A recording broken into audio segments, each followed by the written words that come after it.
video me hugging chief. Jesus, I'm on. I'm on the supermarket. Why you get on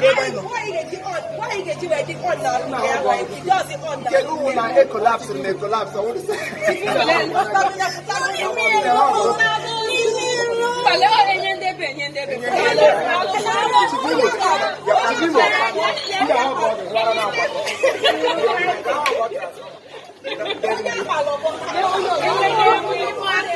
I'm married.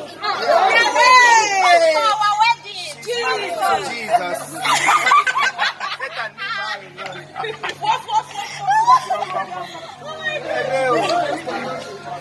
I want to walk.